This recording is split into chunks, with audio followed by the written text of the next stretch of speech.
একটি বড় বিড়াল একটি শূকরকে শিকারে পরিণত করে এবং তার কাঁধে করে নিয়ে যায়।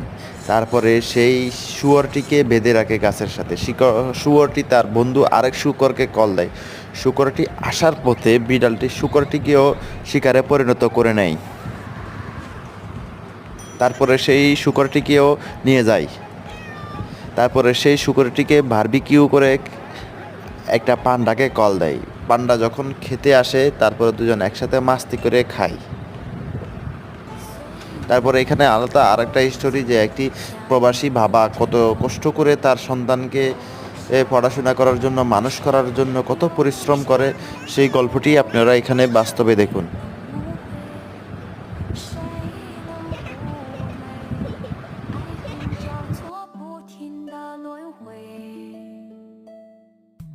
相聚分离，有谁心痛？